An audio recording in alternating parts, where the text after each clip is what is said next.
čo si stále viac uvedomujem sám pre seba, a to je dôležitosť nespoliehať sa na nejaké second-hand informácie, ale dať si tú ochotu skúmať pre seba.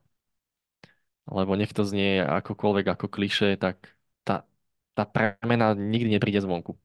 Všetko, čo sa kedy u vás zmenilo, bolo tým, že ste si sami niečo uvedomili. A skúmanie znamená buď ísť do neznáma, alebo pozerať sa na to isté naozaj novými očami. Nie skrz filter toho, čo si myslím. Nie skrz filter toho, čo verím. Potom je to objavovanie fakt jednoduché. A zistíme, koľko vecí sme prehliadali. A prehliadame. A teraz, keď si všimnete, tak tým, že venujete pozornosť tomu, čo rozprávam, tak dobrovoľne ste sa rozhodli nevenovať pozornosť všetkému ostatnému.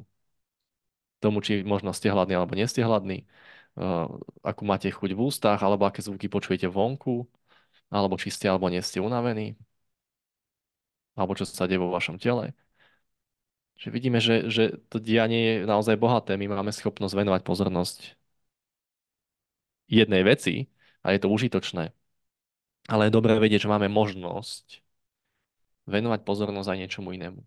Venovať pozornosť aj niečomu inému, ako len tomu mysleniu, ktoré sa chce neustále pretekať a niekam ísť. A namiesto toho si dovoliť rozpoznať, či náhodou tu už nie je všetko. Dovoliť si rozpoznať svoj pocit existencie ako niečo, čomu nič nechýba. A potom sa s tým celým hrať naplno.